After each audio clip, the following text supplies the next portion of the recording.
धीरेन्द्र शास्त्री जी को शायद ये बात मालूम नहीं है कि भारत में लगभग लगभग 6,41,000 गांव है और भारत में बहुत सारे ऐसे गांव हैं कि जहां मुस्लिम आबादी है ही नहीं, वह सारी की सारी हिंदू आबादी है। ऐसे बहुत, एक नहीं हजारों लाखों की संख्या में भारत में गांव है कि जहां सिर्फ और सिर्फ जिन गांवों के अंदर हिंदू आबादी निवास करती है। तो इसमें गृह मंत्री जी को तुरंत संज्ञान लेना चाहिए और इनको ये वार्निंग जारी करनी चाहिए कि अगर आपकी इस तरह की भाषा होगी, आप अलग अलग गांव बसाएंगे। एक छोटी सी बात और बता दूं, 2011 के आसपास की ये घटना है जब रामदेव, चूंकि वो काला धन लेने की एक मुहिम चला रहे थे। अब मुझे नहीं मालूम कि रामदेव जी वहां अभी भी चूरण बेच रहे हैं कि नहीं, यानी अपना सामान बेच रहे हैं, है ना, वो व्यापारी है। लेकिन उन्होंने 2000 लगभग, जो मुझे याद है कि 2011 में उन्होंने एक वक्तव्य दिया था कि रामदेव अपनी आरबी बनाएगा। बहुजन कैलेंडर पर भारी छूट, सिर्फ 300 रुपए में 10 कैलेंडर की बुकिंग करिए। संपर्क करिए 9711 666 पर। जय भीम, नमस्कार, मैं हूं अशोक दास, आप देख रहे हैं दलित दस्तक।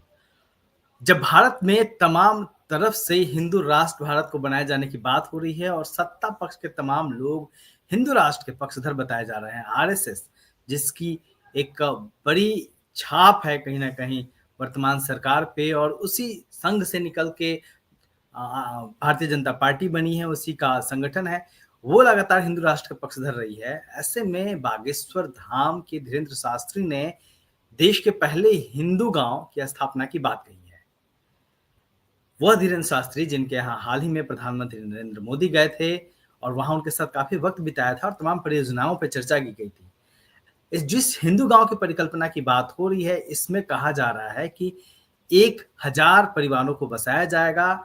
बागेश्वर धाम जन सेवा समिति सनातन धर्म प्रेमियों को जमीन उपलब्ध कराएगी और जिस पर भवनों का निर्माण होगा। तो 1000 परिवारों को बसाने की बात हो रही है और इसमें 2 लोगों ने बज़ाब्ते जो खबरें आई हैं अपनी सहमति दे दी है और कागजी प्रक्रिया जो है वो पूरी हो गई है। इसके अलावा 50 और लोग जो हैं वो हिंदू ग्राम में घर बनाने के लिए तैयार हो गए हैं, आ गया है। इसको किस तरीके से देखा जाना चाहिए? यह देश में, जिस देश में संविधान लागू है, जो देश संविधान से चलता है, वहां पे हिंदू राष्ट्र की बात होती है और हिंदू गांव बसाने की बात हो रही है। आखिर इसको किस तरीके से देखा जाना चाहिए? हमारे साथ है डॉक्टर सतीश प्रकाश, सोशल एक्टिविस्ट हैं, सामाजिक चिंतक हैं। सतीश जी, क्या आप, ये खबर आपने भी देखी होगी, किस तरीके से इस खबर को देख रहे हैं आप? ये तो संविधान वाले देश में बड़ी अजीब सी बात है। नहीं, देखिए, भारत में इस तरह की बातें, चर्चाएं, अब धीरेन्द्र शास्त्री जी बेसिकली बीजेपी के धार्मिक एजेंट हैं, अब नहीं है। वो भाषा पॉलिटिकल लोगों की, उसका माहौल बनाते हैं। जब चुनाव होता है, अलग अलग स्टेट में जाकर के उनकी सभाएं होती हैं, चाहे वो निकाय के चुनाव हो, चाहे वो विधानसभा के चुनाव हो, चाहे लोकसभा के चुनाव हो, जहां बीजेपी को लगता है कि इनके जाने से चुनाव प्रभावित किया जा सके या वहां पोलराइजेशन किया जा सके या चुनाव का हिंदू मुस्लिम किया जा सके। देखो, धीरेन्द्र शास्त्री जी को शायद ये बात मालूम नहीं है कि भारत में लगभग लगभग 6,41,000 गांव है और भारत में बहुत सारे ऐसे गांव हैं कि जहां मुस्लिम आबादी है ही नहीं, वह सारी की सारी हिंदू आबादी है। ऐसे बहुत, एक नहीं हजारों लाखों की संख्या में भारत में गांव है कि जहां सिर्फ और सिर्फ जिन गांवों के अंदर हिंदू आबादी निवास करती है। अब ये धीरेन्द्र शास्त्री जी हिंदुओं की आबादी को बसा करके कौन सा हिंदू गांव बसा रहे हैं? अरे गांव तो बहुत सारे बसे हुए हैं ना, उन गांवों की जाकर के स्थिति सुधारिए ना। अगर आपको हिंदुओं से इतना ही प्यार है तो जिन गांवों में सारे के सारे आबादी हिंदू है, उनके जीवन में कोई अमूलचूल परिवर्तन ला करके दिखाइए। मनुस्मृति की बात कर रहे हैं, मनुस्मृति की बात कर रहे हैं, तो उसमें जो हिंदू की डेफिनेशन दी गई है, उस हिंदू में तो एससी नहीं आता, एसटी नहीं आता। तो क्या ऐसे गांव बनाने की परिकल्पना हो रही है जिसमें सिर्फ जो अपर कास्ट के लोग हैं वही रहें? नहीं, देखो, वो जो परिकल्पना है हिंदू धर्म की, वो तो यही कहती है ना। देखिए, मुझे ऐसा लगता है कि हिंदू होने का मतलब क्या है? जी। हिंदू होने का मूल स्वभाव ये है कि हिंदू धर्म की जो कुरीतियां हैं, जो मनुस्मृति पर आधारित है, उन सारी मनुस्मृतियों को, उन सारी कुरीतियों को इन गांवों में जाकर के इम्प्लीमेंट किया जाए। जी जैसे कि इस गांव से एक आवाज ये भी आएगी कि इस गांव में अगर कोई बाई चांस गलती से अगर दलित रहेगा तो उसकी एजुकेशन का अधिकार छीना जाएगा, क्योंकि मनुस्मृति के हिसाब से अगर गांव बसा रहे हैं तो जी। हिंदुओं का सबसे बड़ा ग्रंथ तो वही है ना। तो वहां मतलब दलितों को पढ़ने नहीं दिया जाएगा, उनके कोई संवैधानिक अधिकार नहीं होंगे, वो किसी खाने में जाकर के अपने सारे राइट्स खत्म कर देंगे, क्योंकि वो हिंदू गांव में बस चुके होंगे। ऐसी परिकल्पना है। लेकिन एक छोटी सी बात मैं आपको बता दूं कि धीरेन्द्र शास्त्री जी और तमाम लोगों को ये बात माननी चाहिए कि आप आजाद भारत को, जो राजनीतिक रूप से आजाद हुआ है, इस देश के दलितों को कहीं ना कहीं आप उद्वेलित कर रहे हैं। वो एक सीधे साधे लोग हैं, वो इस देश की मुख्य धारा से जुड़ करके इस देश को बहुत अच्छे तरीके से अपनी पूरी की पूरी सेवाएं दे रहे हैं। उसको धीरेन्द्र शास्त्री जी मजबूर ना करे, क्योंकि एक बात आपको मानना पड़ेगा, बाबा साहब डॉक्टर भीमराव अंबेडकर जी का लास्ट कथन, जब उन्होंने कहा कि मैं इस आबादी का धर्म जो है वो धर्म की तरफ कहूंगा, लेकिन एक उनकी अंतिम इच्छा और भी थी कि ये देश जो है राजनीतिक रूप से आजाद हुआ है, इस देश में सामाजिक गुलामी है और इस देश के दलितों को तीसरी आजादी, जो सामाजिक आजादी है, उसकी लड़ाई लड़नी ही पड़ेगी।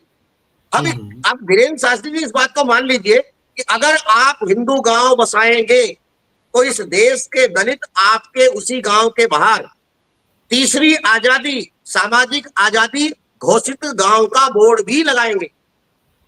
और ये गांव आप देख लीजिए, मेरे हिसाब से जरा इस तरह की जो है, क्योंकि आप ठीक है, आप बाबा हैं, आप कथाएं कीजिए, आपका धार्मिक काम है वो काम कीजिए, पूजा पाठ कीजिए, जो आप चाहते हैं वो कर दीजिए, लेकिन जो संवैधानिक टकराव है, उस संवैधानिक टकराव में एक बहुत बड़ी आबादी, क्योंकि हिंदू क्या है, हिंदू गांव क्या होगा, हिंदू गांव मनुस्मृति पर आधारित होगा। तो ये चीजें हैं, और मेरे हिसाब से इस देश का दलित अपने राइट्स को लेकर के, अपने अधिकारों को लेकर के कहीं ना कहीं चिंतित है, और इस तरह की परिकल्पनाएं उसकी चिंता को बढ़ाएंगी। लेकिन सर ये भारत जो है वहां संविधान है, संविधान के तरफ के हिसाब से देश चलता है, लेकिन जिस हिंदू गांव की परिकल्पना की जा रही है, बात कही जा रही है, वहां क्योंकि कोई भी सामाजिक व्यवस्था चलती है तो कुछ चीजों की जरूरत पड़ती है, नियम कानून, पुलिस, अदालतें। तो उस हिंदू गांव की पुलिस कौन सी होगी, उस हिंदू गांव के जो विवाद होंगे उसका फैसला कौन करेगा, इस तरह के तमाम सवाल भी तो आते हैं ना। अरे भाई, इनको धीरेन्द्र शास्त्री जी को थोड़ा सा बाहर निकालो, है ना। ये बीजेपी मेरे हिसाब से सत्ता में आप है, कल आपने एक बिल जो है लोगों की बिना प्रतिक्रिया जाने, है ना, एक बहुत बड़ी आबादी को आप कहीं ना कहीं आशंकाओं की तरफ अगर धकेल रहे हैं, वो लोग आपसे क्या कह रहे हैं, आपको बिल लाना था ना, लेकिन इतने आनंद फानंद में आप क्यों ला रहे थे। और कोई भी सरकार अगर बिल लाती है, ठीक है, बिल लाने का अधिकार सरकार के पास है, लेकिन अगर उनकी कुछ आशंकाएं थी, उन आशंकाओं को सरकार को कहीं ना कहीं खत्म करना चाहिए था, क्योंकि हर चीज के पीछे, चाहे वो अच्छी भी चीज हो, कुछ आशंकाएं तो हमेशा भरी रहती है ना। लेकिन सरकार ने जितनी जल्दबाजी में, आनंद फानंद में जिस तरह का अपना राजनीतिक जो उसकी ताकत थी, उसका दुरुपयोग एक वर्ग विशेष के लिए किया, मेरे हिसाब से सरकार को इनके खिलाफ तुरंत कार्रवाई करनी चाहिए, प्रदेश सरकार को इनके खिलाफ मुकदमा दर्ज करना चाहिए, उनको इस तरह की बयानबाजी से रोका जाना चाहिए, क्योंकि अगर वो हिंदू बनाएंगे, क्योंकि ये भी आपको मालूम है कि इस देश में मात्र 20% अपने आप को आबादी हिंदुओं के मनुस्मृति के दायरे में आती है, बाकी तो 80% आबादी हिंदुओं की कहीं ना कहीं इनके शोषण का ही शिकार होती है। तो ये शोषण के खिलाफ आवाज जब उठेगी तो ये गांव जो है, इस गांव में सबसे पहले तीसरी आजादी घोषित गांव, सामाजिक आजादी घोषित गांव, इस गांव में किसी भी तरह का सामाजिक अत्याचार नहीं होगा। अगर सामाजिक अत्याचार होगा तो उनके खिलाफ वही विधिवत कार्रवाई की जाएगी जो पूरे भारत में होती है। और दूसरी बात भी देखो, अरे नेपाल है ना आपके पास, एकमात्र दुनिया में नेपाल एकमात्र हिंदू राष्ट्र था, लेकिन आप ये देखेंगे कि बदलती हुई परिस्थितियों को ध्यान में रखते हुए, अपने आप को ग्लोबल सिस्टम से जोड़ते हुए, नेपाल ने उस हिंदूवादी व्यवस्था को छोड़ करके एक लोकतांत्रिक व्यवस्था को अपनाया और वहां अच्छे खासे परिणाम दिखाई दे रहे हैं। तो दुनिया तो धार्मिक व्यवस्थाओं को छोड़ करके लोकतांत्रिक व्यवस्थाओं की तरफ जा रही है, आप आधुनिक व्यवस्थाओं को अपनाने के बाद फिर पुरातन व्यवस्था की तरफ जाना चाह रहे हैं। मेरा मानना है कि प्रदेश सरकार को इनके खिलाफ निश्चित रूप से इनको वार्निंग करनी चाहिए। और एक छोटी सी बात और कहूंगा कि उस गांव में धीरेन्द्र शास्त्री जी के भाई भी रहेंगे ना, जिनके ऊपर SC/ST एक्ट का मुकदमा भी दर्ज है। मतलब उनके लिए अलग घर होगा क्या? कहीं ऐसा तो नहीं कि धीरेन्द्र शास्त्री अपने भाई को SC/ST एक्ट में बचाने के लिए। अभी तो उनके भाई का एक वीडियो वायरल हुआ था जिसमें वो कह रहा है कि सारा फिक्स होता है, ये लोगों को बेवकूफ बनाता है मेरा भाई। अब ये इनके घर के परिवार के हैं, लेकिन अभी कुछ दिन पहले देखेंगे ना जो घटना घटी थी, वो घटना घटी है। अब उन्होंने देखिए जब उनके ऊपर SC/ST एक्ट का मुकदमा दर्ज हो गया, तमाम ये हाईलाइटेड हो गया, तो उन्होंने कहीं ना कहीं चालाकी के साथ, हो सकता है चालाक लोग हैं, अपने आप को कहीं ना इनसे अलग दर्शाने के लिए, इनकी छवि के ऊपर कोई प्रभाव ना हो जाए, क्योंकि इनकी सभाओं में जितनी आबादी जा रही है उन गरीब महिलाओं में, ये भी दुर्भाग्यपूर्ण है कि वो कौन से वर्ग के लोग मांगे, वो भोले भाले लोग हैं जिनको लगता है कि जीवन उनका जो है, अगर वो बीमार है, कोई भी अमीर आदमी अगर बीमार होगा तो हॉस्पिटल में जाएगा, कोई भी आदमी को एजुकेशन चाहिएगी तो वो भारत के किसी भी विश्वविद्यालय में जाएगा, अगर उसके पास ज्यादा पैसा है तो वो अमेरिका में पढ़ने जाएगा, ब्रिटेन में पढ़ने जाएगा, ऑस्ट्रेलिया में पढ़ने जाएगा। लेकिन ये भोले भाले लोग बेचारे कहीं ना कहीं अज्ञानतावश, उसमें हमारे समाज के बहुत सारे लोग हैं, वो कहीं ना कहीं जाते हैं, ऐसे बाबाओं के चंगुल में फंसते हैं और वो उल्टी सीधी बातें कहीं ना कहीं सीखते हैं, और उसका दुष्प्रभाव उनके परिवारों पे पड़ता है। क्योंकि जो परिवार एजुकेशन की तरफ बढ़ रहा था, वो परिवार कहीं ना कहीं धार्मिक व्यवस्था की तरफ चला जाता है। जी ठीक है सर, तो क्या आपने भी उसका जिक्र किया कि जो स्टेट गवर्नमेंट है उसको देखना चाहिए इस मामले को, तो क्या इस तरीके से कोई अगर व्यक्ति घोषित करता है कि हम हिंदू ग्राम बनाने जा रहे हैं जिसमें आबादी हिंदुओं की रहेगी, तो क्या देश की अदालतों को, गृह मंत्री को और तमाम संस्थाएं जो हैं उनको इस पे एक्शन नहीं लेना चाहिए? ये चुनौती नहीं है, ये देश के संवैधानिक ढांचे के ऊपर चुनौती नहीं है? नहीं, देखिए ये एक बड़ा सवाल है, लेकिन कहीं ना कहीं जिस तरह का माहौल बन रहा है, जिस तरह की चीजें हो रही हैं, जो संवैधानिक संस्थाएं हैं, उनके ऊपर लोगों का धीमे धीमे कहीं ना कहीं विश्वास कम होता जा रहा है। अब लोगों को कहीं ना कहीं नाउम्मीदी है। अब से पहले इस देश का में बहुत सारी सामाजिक डिफरेंसेस रहे हैं, लेकिन उसके बावजूद भी संवैधानिक संस्था रही। अगर एक संस्था अपने अधिकारों से या अपने कर्तव्यों से हटती है तो दूसरी संस्था कहीं ना कहीं खड़ी हो जाती है। अगर विधायिका कहीं हटेगी तो कार्यपालिका आएगी, अगर कार्यपालिका या दोनों अगर नाकाम रह जाती है तो आपका क्या न्यायपालिका रहेगी। लेकिन मेरा मानना यह है कि इसमें गृह मंत्री जी को तुरंत संज्ञान लेना चाहिए और इनको ये वार्निंग जारी करनी चाहिए कि अगर आपकी इस तरह की भाषा होगी, आप अलग अलग गांव बसाएंगे। एक छोटी सी बात और बता दूं, 2011 के आसपास की ये घटना है, जब रामदेव, चूंकि वो काला धन लेने की एक मुहिम चला रहे थे। अब मुझे नहीं मालूम कि रामदेव जी वहां अभी भी चूरण बेच रहे हैं कि नहीं, क्या अपना सामान बेच रहे हैं, है ना, वो व्यापारी है। लेकिन उन्होंने 2000 लगभग, जो मुझे याद है कि 2011 में उन्होंने एक वक्तव्य दिया था कि रामदेव अपनी आर्मी बनाएगा, अपनी सेना बनाएगा। उसके ऊपर बड़ा बवाल हुआ, क्योंकि कोई भी व्यक्ति जो है अपनी आर्मी नहीं खड़ा कर सकता। ये तो आप पूरे के पूरे स्टेट को चैलेंज कर रहे हैं। तो मेरा मानना यह है कि कहीं ना कहीं ये धीरेन्द्र शास्त्री जो है ये स्टेट के लिए चैलेंज कर रहे हैं, ये स्टेट को खुली चुनौती दे रहे हैं कि नए गांव बसाएंगे। अब नया देश में बसा सकते हैं, उसके बाद हिंदू ब्लॉक होगा, हिंदू तहसील होगी। बात सामने आ रही है कि गांव के बाद जिले बसाए जाएंगे और उसके बाद तमाम तरह से आगे बढ़ा जाएगा।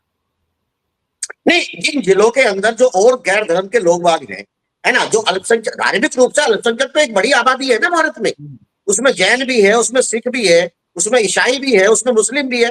अल्पसंख्यक होने का मतलब सिर्फ एक जाति नहीं होती, एक धार्मिक लोग सिर्फ मुस्लिम नहीं है ना, यहाँ तो तमाम धर्मों के लोग रहते हैं ना, पारसी भी रहते हैं, बहुत सारे लोग अलग अलग धर्मों के लोग रहते हैं। तो ऐसा आप नहीं कह सकते। किसी भी लोकतांत्रिक व्यवस्था में जितना अधिकार हिंदू आबादी का है उतना ही अधिकार कहीं ना कहीं अल्पसंख्यक लोगों का भी वो संवैधानिक अधिकार है, उनके लिए कोई अलग से व्यवस्था नहीं है। ये धीरेन्द्र शास्त्री जैसे लोग अपनी कथाओं को चमकाने के लिए, मीडिया में बना रहने के लिए इस तरह की भाषा प्रयोग कर रहे हैं। लेकिन अगर ये भी प्रयोग कर रहे हैं तो निश्चित रूप से प्रदेश सरकार को, केंद्र सरकार को, गृह मंत्री को इनको नोटिस जारी करना चाहिए और इस तरह की भाषा के ऊपर कहीं ना कहीं बैन लगाना चाहिए। जी बहुत शुक्रिया सतीश जी। तो सबसे बड़ा सवाल यही है कि कोई एक व्यक्ति आकर यह कहता है कि वो एक गांव बसाएगा एक खास समुदाय के लिए, तो क्या सरकारें और अदालतें खामोश रहेंगी और इस तरीके की बातें होती रहेंगी? अगर कोई मुस्लिम व्यक्ति आके कल को कहता है कि वह एक गांव बसाएगा, एक जिला बसाएगा जिसमें सिर्फ मुस्लिम आबादी रहे, तो क्या यही सरकार यही सत्ता, यही कोर्ट उसको यह अधिकार देगी? यह बड़ा सवाल है। अब देखना होगा कि इस मुद्दे पर सरकार किस तरीके से एक्शन लेती है या फिर खुली छूट दे दी जाती है। ये आने वाले दिनों में साफ पता चलेगा। बहुत बहुत शुक्रिया सतीश जी। देखते रहिए दलित दस्तक। जय हिंद।